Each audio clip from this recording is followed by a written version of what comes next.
안녕하세요.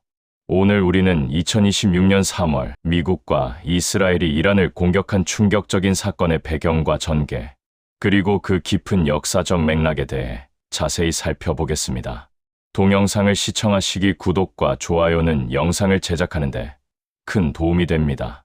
왜 한때는 대사관을 둘 정도로 친밀했던 세 나라가 이렇게까지 첨예한 대립을 하게 되었을까요?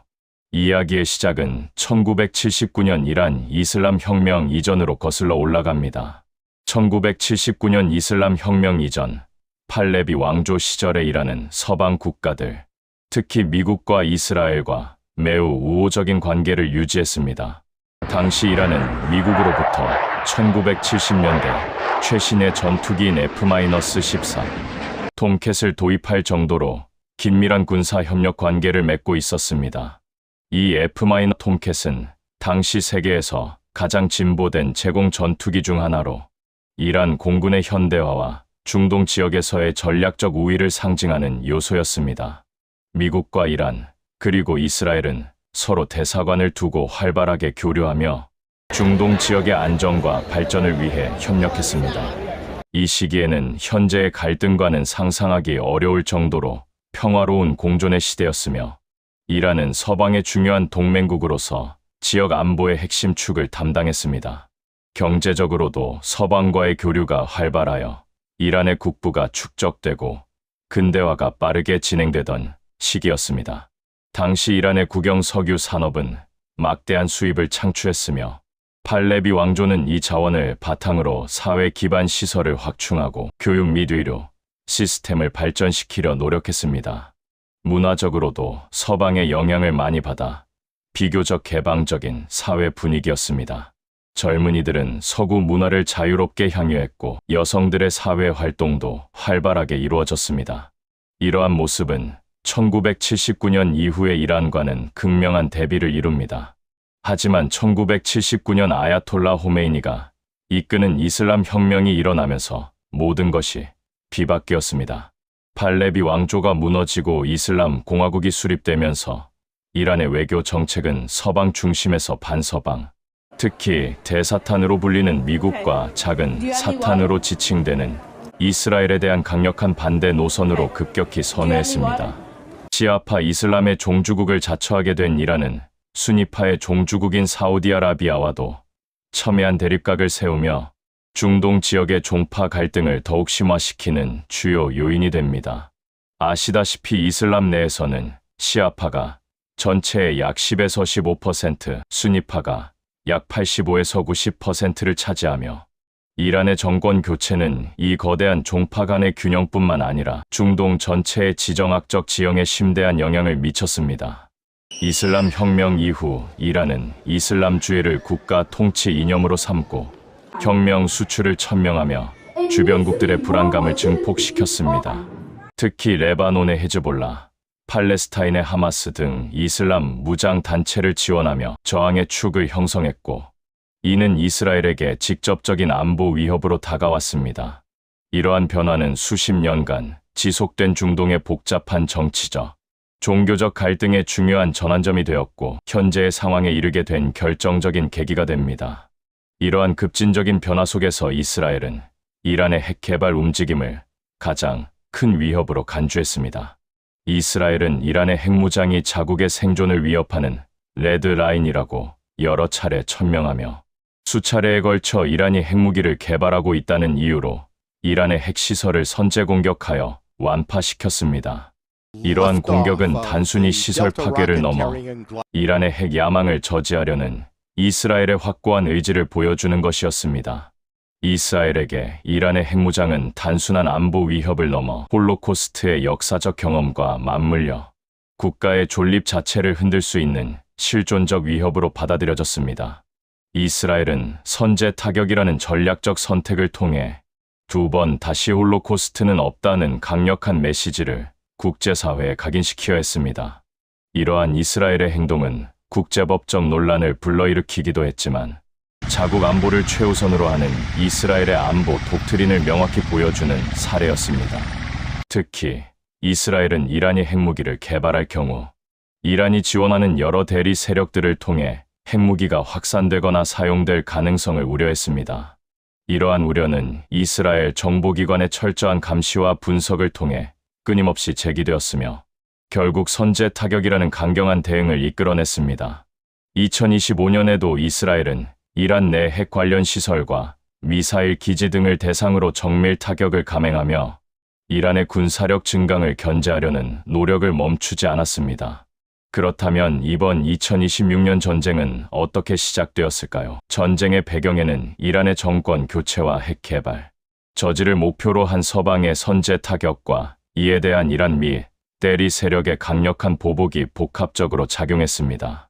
미국과 이스라엘은 이란의 핵 개발을 막고 지역 내 이란의 영향력을 약화시키기 위해 이란 최고 지도자를 암살하고 주요 시설을 공습하는 극단적인 조치를 취했습니다. 특히 이란 최고 지도자의 암살은 이란 정권의 핵심부를 직접적으로 겨냥한 것으로 정권의 혼란과 붕괴를 유도하려는 전략적 목적이 다분했습니다. 이러한 대담한 행동은 이란의 혁명 수호라는 대의 명분을 훼손하고 내부 분열을 조장하려는 시도로 해석될 수 있습니다. 이에 이란은 가만히 있지 않았습니다. 이란과 저항의 축으로 불리는 레바논의 헤즈볼라, 예멘의 후티 반군, 이라크와 시리아 내 친이란 민병대 등 대리 세력은 호르무즈 해협을 봉쇄하고 중동 내 미군 기지를 공격하며 강력하게 보복했습니다. 호르무즈 해협은 전 세계 해상 석유 운송량의 상당 부분이 통과하는 전략적 요충지로 이곳의 봉쇄는 국제 유가를 폭등시키고 세계 경제에 심각한 타격을 입힐 수 있는 위협적인 조치였습니다. 미사일 발사 장면들이 화면을 수놓고 전투기들이 미사일에 요격되어 파괴되는 모습들은 전쟁의 참혹함을 여실히 보여주었습니다. 전투기들이 강을 따라 저공 비행하며 전함을 공격하고 공중전이 펼쳐지는 역동적인 영상들은 전장의 긴박함을 고스란히 전달합니다.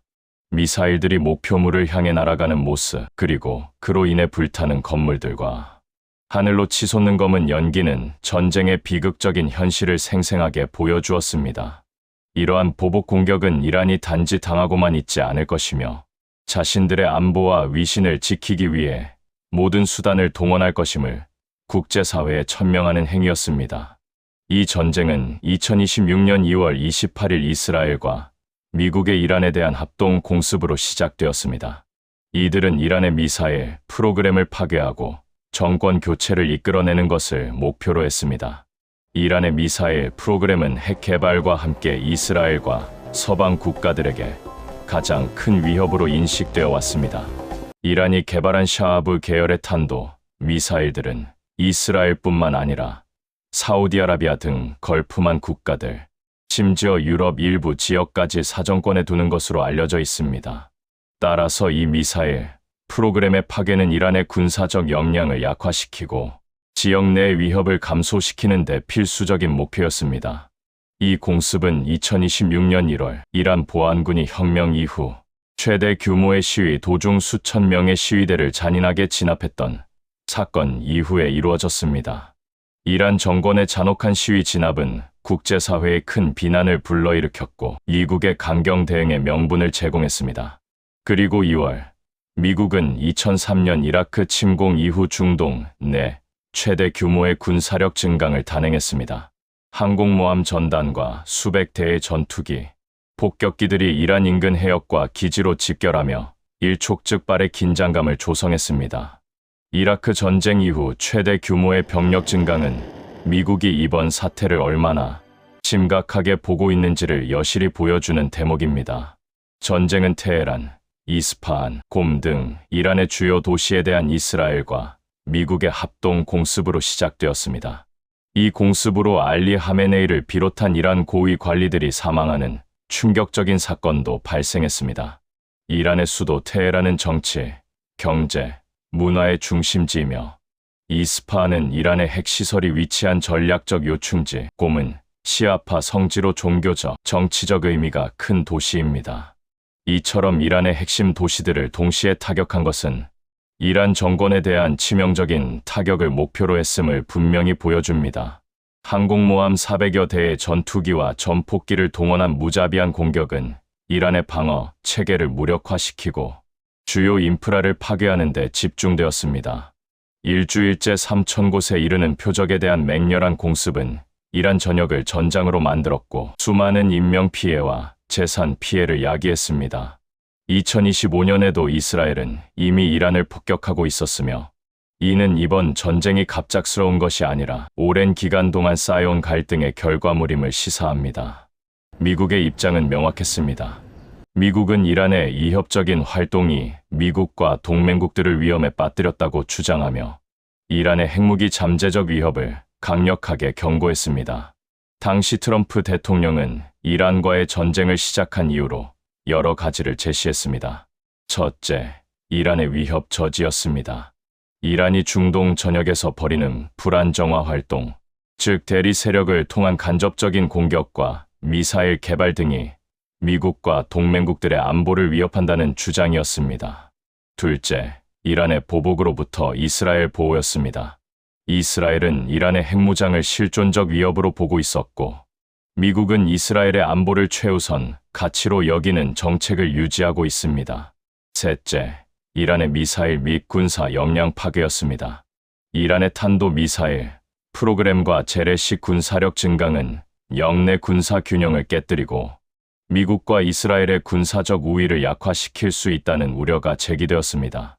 넷째, 이란의 핵무기 보유 방지였습니다.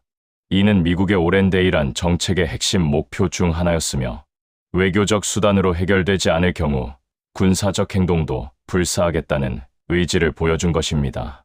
마지막으로 트럼프 대통령은 이란의 정권 교체를 주요 목표 중 하나로 명시했습니다.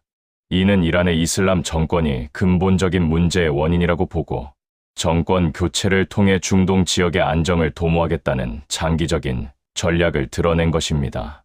이러한 미국의 입장은 단순히 이란의 핵 개발 저지를 넘어 이란의 전반적인 대외 정책과 군사적 위협을 제거하려는 포괄적인 목표를 담고 있었습니다. 전쟁의 영향은 참혹했습니다. 이란 내 군사 및 정부 기지뿐만 아니라 학교, 병원, 심지어 테헤란의 역사적인 그랜드 바자르와 유네스코 세계문화유산인 골레스탄 궁전까지 공격으로 피해를 입었습니다. 이러한 문화유산의 파괴는 전쟁의 비극성을 더욱 부각시키며 민간인들에게 돌이킬 수 없는 상처를 남겼습니다. 불타는 건물들과 하늘로 치솟는 연기는 전쟁의 상흔을 여실히 보여주는 영상으로 전 세계에 충격을 주었습니다. 또한 국제 유가가 급등하고 원달러 환율이 상승하는 등 전 세계 경제, 특히 한국 경제에도 심각한 영향을 미치고 있습니다. 중동 지역의 불안정은 항상 국제 에너지 시장에 큰 파장을 일으켜왔으며 이번 전쟁은 그 영향이 얼마나 광범위하고 심각할 수 있는지를 다시 한번 일깨워 주었습니다. 글로벌 공급망에 대한 불확실성 증가는 주식 시장의 하락을 유발하고 전 세계적인 인플레이션 압력을 가중시키는 요인이 되었습니다. 최근 동향을 살펴보면 2026년 3월 10일과 11일 트럼프 대통령은 이란 전쟁을 곧 끝낼 것이라고 언급했지만 이스라엘은 이란 정권의 완전한 붕괴까지 최대 1년이 걸릴 수 있다고 보고 지속적인 공격 의지를 밝혔습니다. 이는 미국과 이스라엘 간의 전쟁 목표에 미묘한 차이가 있음을 보여줍니다.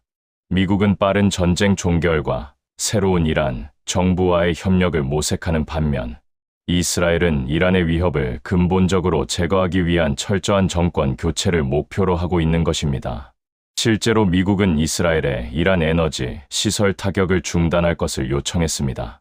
미국은 이란 에너지 인프라에 대한 공격이 궁극적으로 이란 국민에게 피해를 주며 전쟁 종료 후 새 이란 정부와 석유 분야에서 협력하기를 희망하는 것으로 알려졌습니다.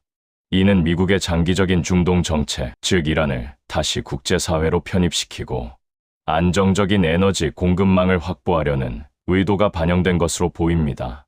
하지만 네타냐후 이스라엘 총리는 이란 국민들에게 봉기를 독려하며 정권 교체에 대한 강한 의지를 다시 한번 드러냈습니다. 이러한 움직임은 이란 내부의 반정부 세력을 자극하여 정권 붕괴를 가속화하려는 전략적 시도로 해석됩니다. 또한 미국이 가장 강력한 공습을 예고했지만 이란 현지에서는 공습 규모가 역대 최소 수준이었다는 보도가 나오기도 했습니다. 이는 미국의 공습이 이란의 주장처럼 약화되었거나 혹은 미국이 전략적으로 공습의 강도를 조절하고 있음을 시사할 수 있습니다. 예를 들어 미국은 특정 목표물에 대한 정밀 타격을 우선시하거나 이란 정권에 대한 압박을 유지하면서도 민간인 피해를 최소화하려는 노력을 병행했을 수 있습니다. 지도도 움직이며 전장의 흐름을 시각적으로 보여주는 동영상과 함께 미사일 발사 장면, 전투기가 미사일에 공격당하고 파괴되는 장면, 강을 따라 날아가는 전투기, 전함을 공격하는 동영상, 공중전이 펼쳐지는 동영상, 그리고 불타는 건물들과 연기가 솟아오르는 장면들은 실제 전투 상황을 생생하게 전달합니다. 이제 이란의 역사와 이스라엘이 이란을 공격할 수밖에 없었던 이유, 그리고 이번에 미군이 이스라엘과 함께 공격해야 했던 이유를 더 깊이 탐구해 봅시다. 이란은 메소포타미아 문명의 발상지 중 하나로 기원전 수천 년 전부터 고도의 문명을 꽃피웠던 자랑스러운 역사를 가지고 있습니다. 엘람 문명, 아케메네스 페르시아 제국, 파르티아 제국, 사산 제국 등 수많은 제국들이 이 땅에서 흥망성쇠를 거듭하며 인류 문명사에 지대한 공헌을 했습니다. 특히 아케메네스 페르시아는 다리우스 대제 시대의 광대한 영토를 아우르는 대제국을 건설했으며 키루스 대왕의 칙령으로 대표되는 관용과 인권 사상은 현대에도 큰 울림을 줍니다. 이란은 또한 실크로드의 중심지로서 동서양 문화 교류의 가교 역할을 했으며 고유의 페르시아 문학과 예술, 건축은 세계적으로 높은 평가를 받고 있습니다. 수많은 침략과 지배를 겪으면서도 이란은 자신들의 정체성과 문화를 굳건히 지켜왔습니다. 역사적으로 이란과 싸웠던 나라들을 나열하자면 고대 그리스, 로마 제국, 아랍 제국, 몽골 제국, 오스만 제국, 러시아 제국, 영국 제국 등 이루 헤아릴 수 없을 정도로 많습니다. 이러한 역사는 이란인들에게 강한 자부심과 외부 세력에 대한 저항 정신을 심어주었습니다. 이스라엘이 이란을 공격하게 할 수밖에 없었던 이유는 크게 세 가지로 요약할 수 있습니다. 첫째, 핵 위협입니다. 이스라엘은 이란의 핵무기 개발이 자국의 안보에 대한 실존적 위협이라고 꾸준히 주장해왔습니다. 이란이 핵무기를 보유하게 되면 이란의 대리 세력들이 핵 기술이나 핵 물질을 확보하여 테러에 사용할 가능성도 배제할 수 없다는 것입니다. 이러한 우려는 이스라엘이 오시라크 원자로 공습과 같은 선제 타격 전통을 가지고 있는 이유이기도 합니다. 핵무장한 이란은 이스라엘이 감수할 수 없는 위협이며 따라서 어떤 수단을 써서라도 저지해야 한다는 것이 이스라엘의 확고한 입장이었습니다. 둘째, 이란의 지역 내 불안정화 활동입니다. 이란은 레바논의 헤즈볼라, 가자 지구의 하마스, 시리아의 바샤르 아라사드 정권, 예멘의 후티 반군 등 다양한 비국가 행위자들을 지원하며 중동 전역에서 이스라엘과 미국의 이익에 반하는 활동을 펼쳐왔습니다. 이스라엘은 이러한 이란의 저항의 축이 자신들의 국경을 위협하고 테러를 조장하며 지역 안정을 해치고 있다고 판단했습니다. 이란의 지원을 받는 이들 세력은 이스라엘 영토의 로켓과 미사일을 발사하는 등 직접적인 공격을 감행해왔습니다. 셋째, 이란 정권의 반이스라엘 노선입니다. 이란 이슬람 공화국은 이스라엘의 존재 자체를 부정하고 이스라엘 지도자들은 수차례에 걸쳐 이스라엘을 지도상에서 지워버리겠다는 위협적인 발언을 서슴지 않았습니다. 이러한 이란 정권의 노골적인 적대감은 이스라엘에게 이란을 화해할 수 없는 적대국으로 인식하게 만들었습니다. 이러한 복합적인 이유들이 이스라엘이 이란에 대한 군사적 공격을 단행할 수밖에 없었던 배경이 되었습니다. 이번에 미군이 이스라엘과 함께 공격에 참여해야 했던 이유 역시 복합적입니다. 첫째, 동맹국 이스라엘의 안보 수호입니다. 미국은 이스라엘의 가장 강력한 동맹국으로서 이스라엘의 안보를 지키는 것을 중동 정책의 핵심 목표 중 하나로 삼고 있습니다. 이란의 핵 위협과 지역 내 영향력 증가는 이스라엘에게 직접적인 위협이 되며 미국은 이러한 위협으로부터 이스라엘을 보호해야 할 의무를 느꼈습니다. 미국의 군사적 개입은 이스라엘의 방어 역량을 강화하고 이란에 대한 압박 수위를 높여 이스라엘의 안보를 확실히 하려는 목적을 가지고 있었습니다. 둘째, 중동 지역의 안정과 미국의 국익 보호입니다. 이란의 핵무장은 중동 지역 전체의 군사적 균형을 깨뜨리고 핵 확산 경쟁을 촉발할 수 있는 위험을 내포하고 있습니다. 이는 미국의 중동 내 에너지 안보, 대테러 정책, 그리고 동맹국들의 안보에 직접적인 위협이 됩니다. 미국은 이란의 핵 개발을 저지하고 이란의 저항의 축을 약화시켜 중동 지역의 안정을 유지하고 자국의 전략적 이익을 보호하려는 강력한 동기를 가지고 있었습니다. 셋째, 이란 정권 교체라는 장기적인 목표입니다. 트럼프 행정부는 이란의 현재 정권이 지역 불안정의 근본 원인이라고 보았으며 정권 교체를 통해 이란을 다시 친서방 국가로 만들고 중동 지역의 평화를 가져올 수 있다고 판단했습니다. 미국의 군사적 개입은 이러한 정권 교체 목표를 달성하기 위한 강력한 수단 중 하나로 활용되었습니다. 넷째, 국제사회의 압력과 명분 확보입니다. 이란의 핵 개발과 인권 탄압은 국제사회의 우려를 샀으며 미국은 이러한 국제적 명분을 바탕으로 군사적 행동의 정당성을 확보하려 했습니다. 특히 2026년 1월 이란 정권의 대규모 시위대 학살은 국제사회로부터 강력한 비난을 받았고 이는 미국의 군사 개입에 대한 명분을 더욱 강화시켰습니다. 이 모든 것들은 단순한 정치적, 군사적 충돌을 넘어 이란의 유구한 역사와 문화, 그리고 중동 지역 전체의 운명을 좌우하는 중요한 사건입니다. 이란은 인류 문명의 위대한 발상지 중 하나인 메소포타미아 문명에 뿌리를 두고 있으며 그들의 역사와 전통은 현대 이란인들의 정체성과 자부심을 형성하는 중요한 요소입니다. 미사일 발사하는 장면, 전투기를 미사일로 공격하는 장면, 전투기가 파괴되는 장면, 움직이는 지도와 강을 따라 날아가는 전투기, 전함을 공격하는 동영상, 공중전, 동영상, 불타는 건물들, 연기가 솟아오르는 동영상 등 실제 전투하는 장면들을 생생하게 그려내는 영상들은 이러한 복잡한 갈등의 현실을 시청자들에게 직접적으로 전달하며 이란이라는 나라가 겪고 있는 비극과 그 역사적 의미를 다시 한번 되새기게 합니다. 결론적으로 2026년 3월 미국과 이스라엘의 이란 공격은 1979년 이란 이슬람 혁명 이후 형성된 이란의 반서방 노선, 이스라엘의 핵 위협에 대한 실존적 불안감, 그리고 미국의 중동 지역 안정화 및 국익 보호라는 복합적인 요인들이 얽혀 발생한 사건입니다. 이는 단순한 군사적 충돌을 넘어 역사, 종교, 문화, 그리고 지정학적 이해관계가 첨예하게 대립하는 중동의 복잡한 현실을 여실히 보여주는 비극적인 장이었습니다. 이 전쟁이 중동 지역과 전 세계에 어떤 장기적인 영향을 미칠지, 그리고 이란의 미래는 어떻게 전개될지 우리는 앞으로도 계속 주시해야 할 것입니다. 도움이 되셨나요? 도움이 되셨다면 구독과 좋아요, 알림 설정까지 부탁드립니다. 시청해 주셔서 감사합니다. 다음에도 더 좋은 주제로 찾아뵙겠습니다.